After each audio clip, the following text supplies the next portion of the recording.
April 6, 2017 should have been just like any other day for Kamal Dhimal. He took pride in providing a food and supply market for his community. However, that evening he received news that his store window had been shattered, a fire set, and a hateful note left on his door. The fire was put out early, but he could not easily escape the personal sadness caused by the note, which threatened him with torture if he did not close his business and leave the United States. We are reminded of the point made by Audre Lorde that a properly functioning society must take a stand against nationalism and racism. Kamal is no stranger to adversity. Born in the Kingdom of Bhutan in 1983, his childhood was scarred by the rise of a government that sought to cleanse society through ethnic and religious persecution.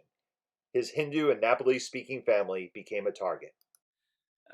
At the midnight, hundreds of police force they came to my house, and they destroy the door, and they enter my home. They caught my father from his bed, and they drag him out. They start hitting him. They start beating him with the boot, and they did a handcuff on him, and they took to the jail. Several months later, Kamal's father tragically died in jail. Kamal, along with his family and 100,000 now stateless refugees, sought safety in camps set up by the United Nations in Nepal. There, Kamal spent 18 years growing up, receiving his education, getting married, and welcoming his first child, Archana. During the recent social distancing, Kamal and Archana worked together on building a miniature replica of the bamboo dwelling in which she was born. Kamal and his family immigrated to the United States in 2010. With $20 in his pocket, he experienced his first challenge as an immigrant. When I came to this country as a first day in JFK airport, I was really surprised. And at the same time, my daughter wants a water. I has only $20 in my pocket. I went to the store, and then I asked the water. I asked them 20 times. They didn't understand me. And finally, another customer, they helped me to get the water for my daughter. While interviewing Kamal, Archana joined in and spoke about some of the social challenges caused by cultural differences. I think one of the hardest things is when someone asks me to come over or sleep over with them. They don't know like our Hindu culture is pretty strict and we can't always do that stuff. Mhm. So they get mad at me, but it's not always my fault. Sometimes it's just our culture. I wish they knew that so they wouldn't be so hard on me.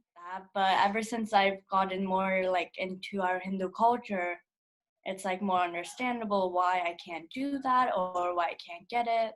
Lindsay Shiranik Yirta writes about the importance of a culturally responsive education.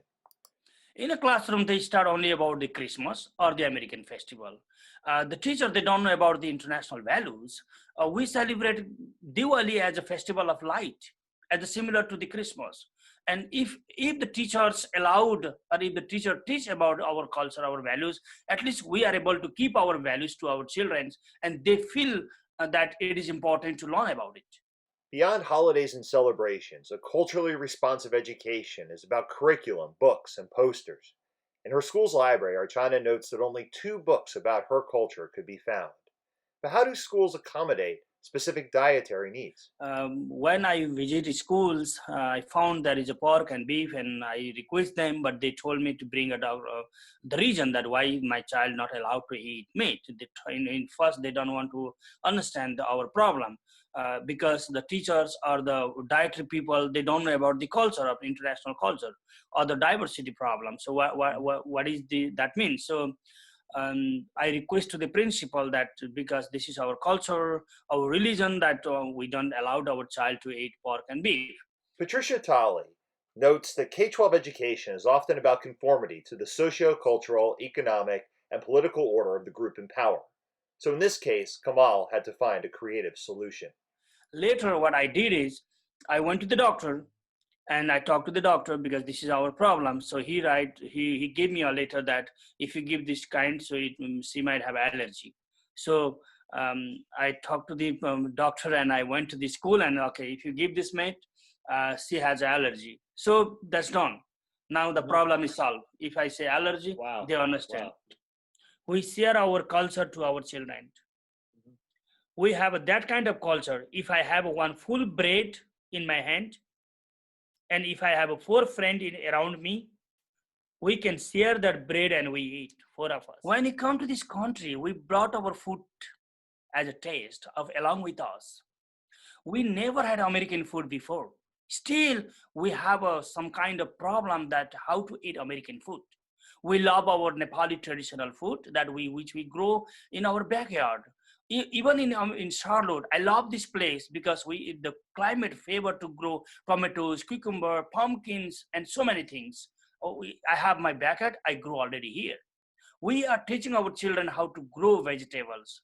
Still in the lockdown or in crisis, we are able to survive with our fresh food and our little rice with everything and the family environment. I asked Kamal about how people react to the hat that he wears, called a toki. Down there because I don't want to be extraordinary there. If I have this hat over there, I think the many people they have questions. What kind of hat is this? Some people they say yes, I love this hat. Some people they said where we get this. Some people they say why you wear this. So too many questions, and so sometime I do, sometime I not. So However, Kamal is a man who wears many hats. He's a leader in the global Bhutanese Hindu organization and the Refugee Congress, as well as a founder of the Bhutanese Community Association of Charlotte, and we serve together on the Charlotte International Cabinet. I asked Kamal for his thoughts on becoming a citizen of the United States. I don't have any country to go back. I'm here forever now because we don't have our country, we don't have our land, and we don't have nothing. We don't have any property there. So, however, we have a knowledge, we have an idea, we want to share in this country, and we want to build, we want to support these nations to bring ourselves, and this is our nation now. This is our country. Mm-hmm. I came here $20, but now I'm able to pay tax and everything to this nation, whatever they want it. 3 years ago, Kamal and his wife Rupa welcomed the first American-born member of their family, Anurag.